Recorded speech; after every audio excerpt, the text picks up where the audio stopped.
And keeps your confidence regardless. What the heck? What do you have? That's the summary. He did summary. Folding keeps my confidence. Scott Seaver, what the hell are you babbling about? Show me one card. Let's do that. How about this? That you get this for seeing one card. I'll pay $1,000 to see one of your cards. Can you spread the pot? He's trying to see if this is getting the right price. No thanks. Hang on. The bet's, it's going up. $2,000 to see a card. No? $2,200 to see a card. Oh, God. I know this hand's taking forever. I'm sorry. Why do you want to show me a card? Because you can't show me one that... You can't show me one that's... How about this? Can we call the clock from the booth? Oh, I confused myself more. I should just shut up, right, Phil? And think? I'm just a witness. No. Oh, I think I figured out something. And if this piece of logic is wrong, then it's what cost me. But I'm thinking you're not betting 40,000 with those hands. If you put me on that, yeah, I'm folding. After the rain delay, Daniel folds. Okay. Oh, I can't wait to see it. I put him on Jack-8 of clubs, and my second choice was Queen Jack of clubs. Those are like definitely in my head. I wonder if you got Seaverized. Well, that would be sick, huh? Seaverized, a verb to drive someone to the brink of looniness. See if Scott can add more to the dictionary and his account when we come back.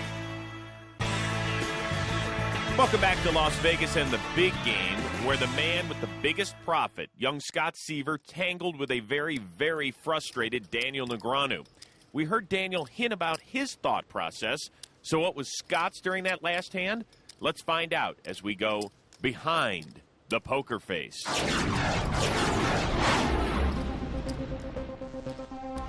Lex straddled this hand to 800, and it folds to Daniel, who raises to 3,000. And I thought there was a chance he might be a little looser in this spot than he had been previously.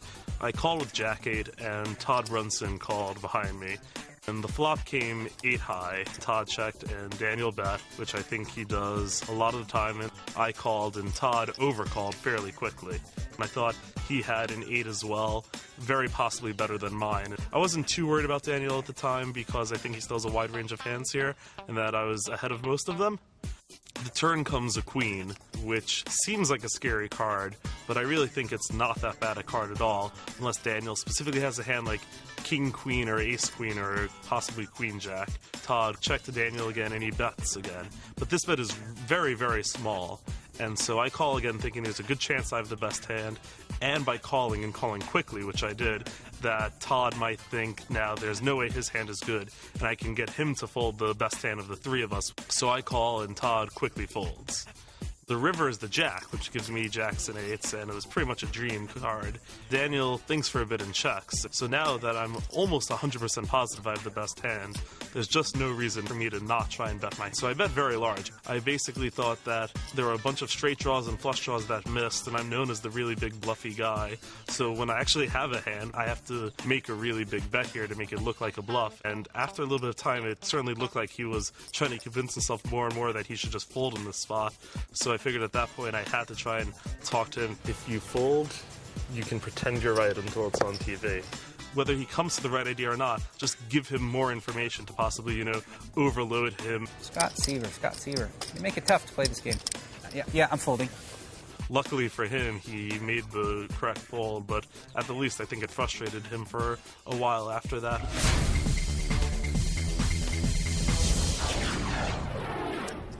Daniel did eventually make the right laydown with 2 6s, but Scott definitely got inside his head. Maybe you should take a break. Maybe I should take a break? He's going to put me on the rail. My brain is hurting. Why don't you sit the next few plays out? Yeah, maybe you should sit out for a little while. Yeah, I'm getting, the host is telling me to just take a break. Yeah, the deck is not good for you at this moment. Yeah, you should ask for a deck change. Daniel's trying to hide his frustration, but Amanda's very intuitive. Action on Todd. Folds. I hope I did the right things. Then I'll feel really good when I watch the show. Another sign of being Seaverized. Locks out. The most painful thing ever is those Watching and going, bets no! going, yeah, and you're like, no, and you feel like you have a chance to salvage it right there. Yeah, you're like, wait. Oh, yeah, it's in the past, and it's all on DVD. Yeah, It's all DVD, It's TiVo. all in the past. Lex raised with 9-5 suited. Vanessa re-raised with Ace-6 suited. And Daniel folds. Scott. Pocket pair. 9-5 is the hand Scott played twice in a row against Daniel this week and won it both times. Pocket fours must look pretty juicy to Scott, looking over at Vanessa's deep stack. And Seaver re-pops it to 12-1. With Daniel's chips. That's cruel. Lex is reaching for chips with his 9-5 suited. And he 5-bets it. And another raise. Lex turns the business end of 9-5 towards Scott. Vanessa folds. How much do you have, Lex? Do you have any stacks behind this? Nope. Those are scary questions to be asked. Especially when you're holding 9-5. Raised pot. Seaver pots it. And Lex folds. Good fold. Oh, Scott Seaver, you're crazy. He showed a 4, Amanda. What is this guy doing? So weird. What he's doing is dominating the table in pre-flop wins. I'll say this one goes to 11. Scott's got more than double the amount of pre-flop wins than Daniel, who ranks second, and 11 times the amount of Todd Brunson. Scott Seaver eyes. That seems to happen on Lex on TV like every time. It's weird. Maybe I should just stop making moves. Finally, some honest analysis. Big slick for Phil Locke. Oh, my God. Min raise. Move is coming. Ace-Jack for Lex. Right there. Look at him. Called it. He didn't even look at his cards yet, and I'm like, move is coming. You might not think it, but this is a too good to be true squeeze spot already. It's time to squeeze. Lex re-raised to 3,000. Action folds over to Seaver. Ace-10. This might be too good to be true for Scott. The sickest thing about the hand is that I only did it because I had 9-5, and I wanted to shoot out.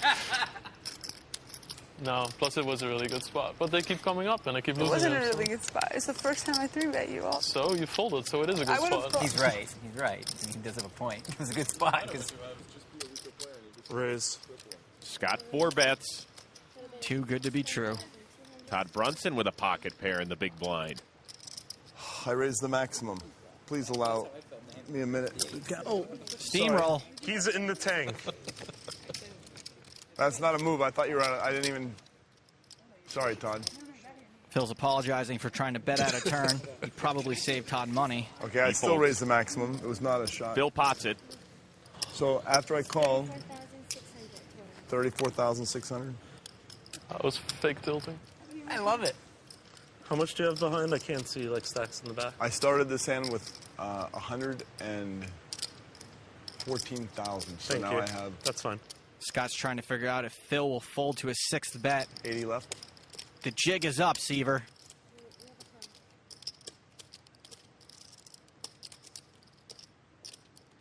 I don't have the 4 of hearts in my hand. And I will give you $100 if I'm lying about that statement. That's genius. That was the one card Scott showed last hand. This time, Scott folds. And Phil wins. That's pretty Here's the unfortunate. 100. No, I'm kidding. So late arrival Phil Locke seems to have turned a nice little profit here tonight. He's up over 40,000. Todd Brunson walks away a winner as well, and Vanessa Russo is taking home $131,000. But the big story has to be the $250,000 payday for Scott Seaver, the biggest we've seen so far. The loose cannon and Tony G bowed out early, and Lex had a pretty tough session overall. Alrighty, guys, that was the last hand for the week. Vanessa, congratulations. Nice win. Thanks. Scott, you're welcome back anytime. Just so you know. Next time, I don't want to sit this side, though. I got to get on his left. This wasn't fair. Guess what? You don't get to choose your seat. Well, I won't play then. That's it, guys. I'm Amanda Leatherman saying goodbye for now. And remember, if you've got the cash and the guts, there's always a seat open at the big game. See you next time. If you want to appear on the big game and be a loose cannon, simply log on to PokerStars.net. There are free qualifying tournaments every day. For Joe Stapleton, I'm Chris Rose. We'll see you next time. Of course, my dead money is welcome back anytime. Just cold 4-bet 5 straight hands.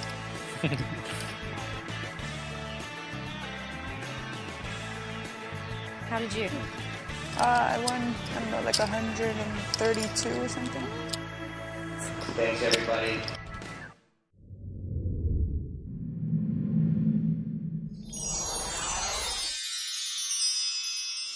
The preceding program was sponsored by PokerStars.net.